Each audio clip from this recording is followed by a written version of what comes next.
السلام علیکم ورحمۃ اللہ وبرکاتہ۔ اعوذ باللہ السمیع العلیم من الشیطان الرجیم من ہمزہ ونفخہ ونفثہ۔ بسم اللہ الرحمن الرحیم۔ اللہ الذی یرسل الریاح فتثیر سحابا فیبسطہ فی السماء کیف یشاء ویجعلہ کسفا فتر الودق یخرج من خلالہ فإذا أصاب به من يشاء من عباده إذا هم يستبشرون وإن كانوا من قبل أن ينزل عليهم من قبله لمبلسين فانظر إلى آثار رحمة الله كيف يحيي الأرض بعد موتها إن ذلك لمحيي الموتى وهو على كل شيء قدير ولئن أرسلنا ريحا فرأوه مصفرا لظلوا من بعده يكفرون۔ اللہ تبارک و تعالیٰ وہ ذات گرامی ہے جو ہوائیں بھیجتا ہے تو وہ بادل کو اٹھا لاتی ہے، پھر اللہ جسے چاہتا ہے جیسے چاہتا ہے، پھر اللہ تبارک و تعالیٰ جیسے چاہتا ہے اس بادل کو آسمان میں پھیلا دیتا ہے، پھر اسے ٹکڑے بنا دیتا ہے، پھر تو دیکھتا ہے کہ بارش کے قطرے اس میں سے نکلتے آتے ہیں، پھر جب اللہ اپنے بندوں میں سے جن پر چاہے بارش برساتا ہے تو وہ خوش ہو جاتے ہیں، حالانکہ وہ اس بارش کے برسنے سے پہلے مایوس ہو چکے تھے۔ اب اللہ تبارک و تعالیٰ کی رحمت کے نتیجوں پر غور کیجئے کہ وہ کیسے زمین کو مردہ ہونے کے بعد زندہ فرما دیتا ہے۔ یقیناً وہی مردوں کو زندگی بخشنے والا ہے اور وہی ہر چیز کے اوپر قادر ہے۔ اور اگر ہم ایسی ہوا بھیج دیں جس کے اثر سے وہ اپنی کھیتیوں کو سوکھتا ہوا زرد پڑتا دیکھیں تو اس کے بعد وہ اللہ تبارک و تعالیٰ کی ناشکری کرنے لگ جاتے ہیں۔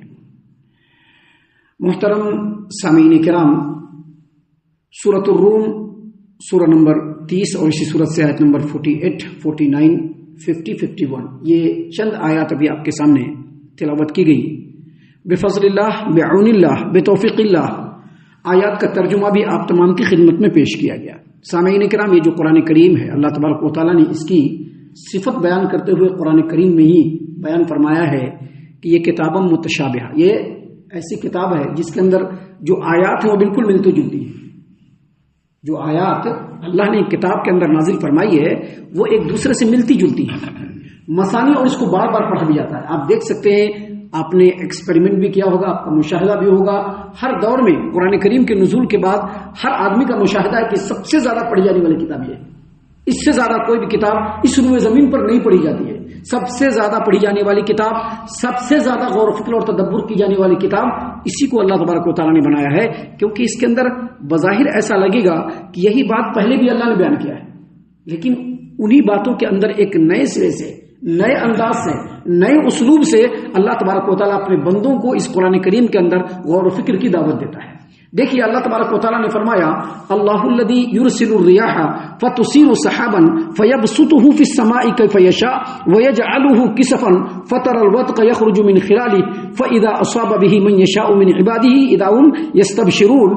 اللہ تبارک و تعالیٰ وہ ذات گرامی ہے جو ہوائیں بھیجتا ہے تو وہ ہوائیں بادل اٹھا لاتی ہے، پھر اللہ جیسے چاہتا ہے اس بادل کو آسمان میں پھیلا دیتا ہے، اس کے ٹکڑے بنا دیتا ہے، پھر تو دیکھتا ہے کہ بارش کے قطرے اس میں سے نکلتے آتے ہیں، پھر جب اللہ اپنے بندوں میں سے جس پر چاہے بارش برساتا ہے تو وہ خوش ہو جاتے ہیں۔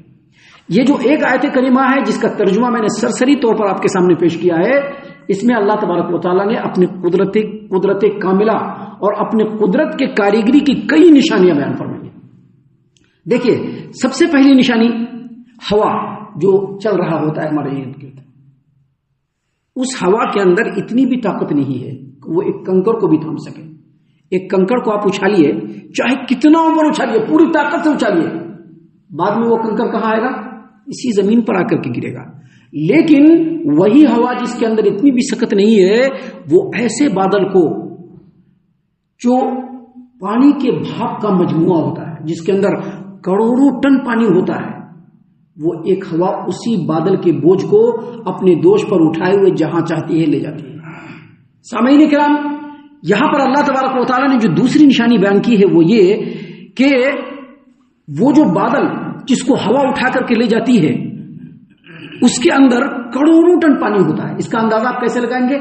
زمین کے اس ٹکڑے سے، اس رقبے سے، اس قطرے سے جہاں پر اللہ تبارک و تعالیٰ اس بارش کو برساتا ہے، آپ کو پتہ چلے گا کہ کتنے انچ بارش ہوئی ہے، کتنے دور میں بارش ہوئی ہے. یہ دوسری نشانی ہے.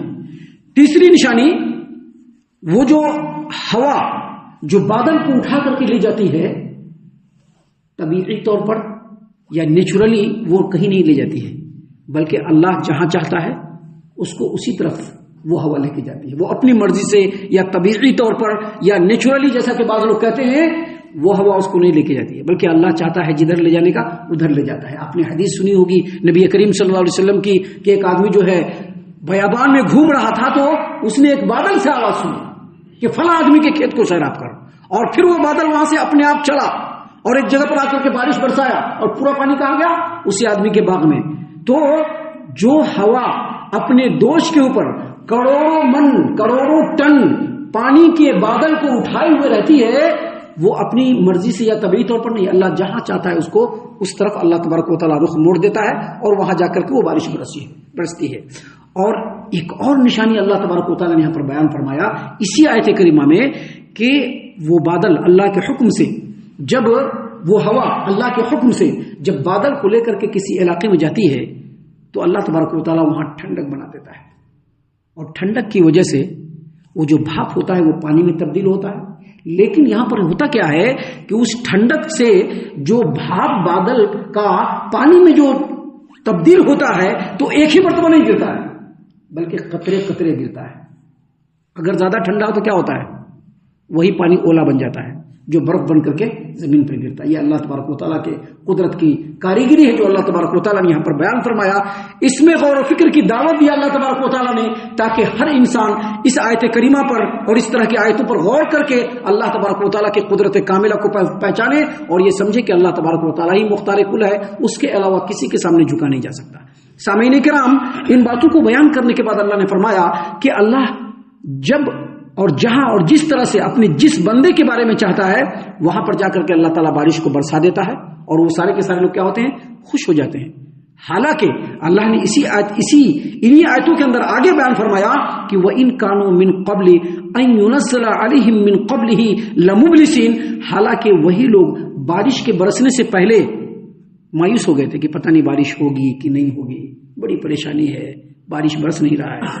بارش برستے ہی خوش ہو گئے، لیکن بارش برسنے سے پہلے وہ مایوس تھے.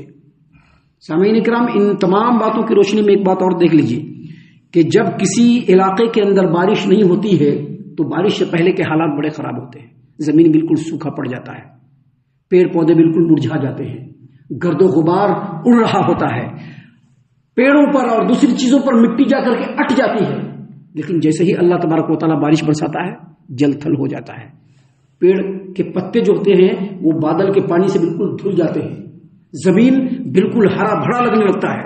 اور ایسے اللہ تبارک و تعالیٰ کی مخلوق بھی پانی کے گرنے کے بعد پیدا ہو جاتے ہیں جو پورے زمین کے اوپر بالکل رم جھم اور بہترین قسم کا ماحول بنا دیتے ہیں. ایسا لگتا ہے کہ زمین پہلے مری ہوئی تھی، اللہ نے بارش برسایا، زمین پھر سے زندہ ہو گئی.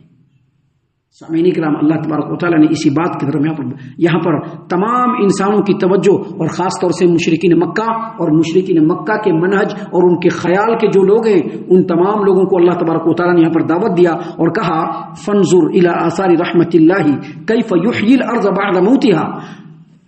اللہ تبارک و تعالیٰ کی اس رحمت کے اوپر غور کرو، اس رحمت کے اثر کے اوپر غور کرو کہ اللہ نے فرمایا فانظر الی آثار رحمت اللہ کیف یحیی الارض بعد موتها، کیسے زمین مردہ پڑی ہوئی تھی اللہ نے بارش برسا کے اس کو پھر سے زندہ کر دیا. اور پھر آگے مزید دوسرے اسٹیپ میں اللہ نے کہا ان ذلک لمحیی الموتى، وہی اللہ تبارک و تعالیٰ مردوں کو زندگی بخشنے والا ہے.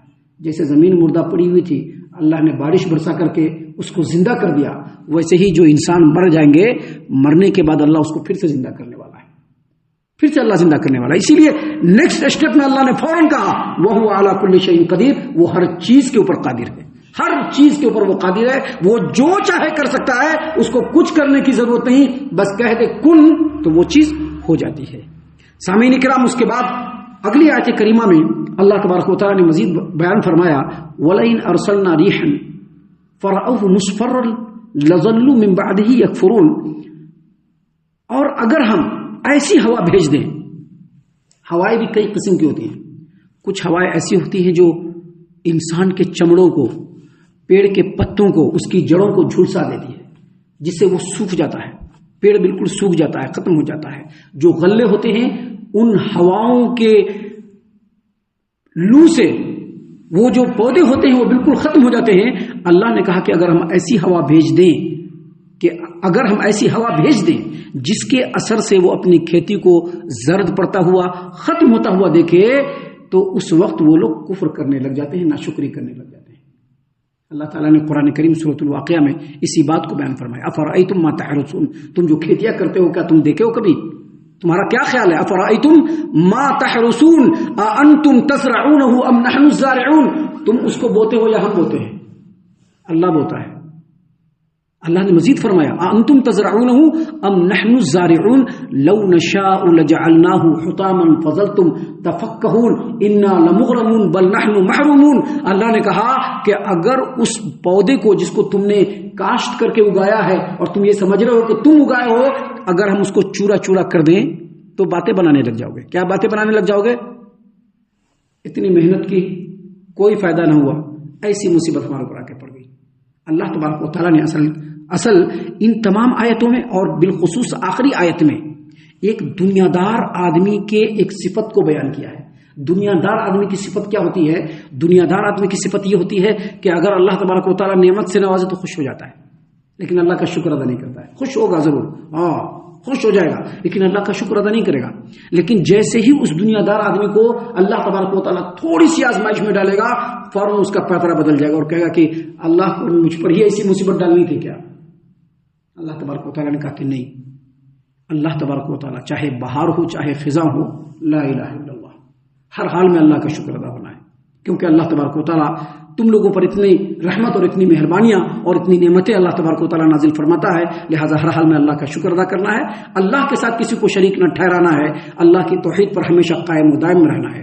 ہم اللہ سے دعا کرتے ہیں کہ اللہ تعالیٰ ہم تمام کو ان تمام باتوں کے اوپر خوب غور و فکر اور تدبر کرنے کے ساتھ ساتھ ان باتوں پر عمل کرنے کی بھی توفیق عنایت فرمائے. آمین.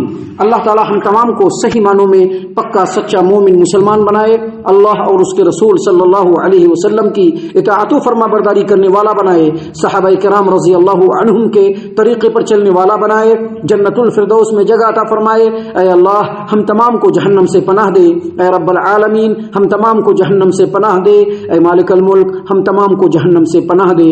آمین یا رب العالمین. وما علینا الا البلاغ المبین.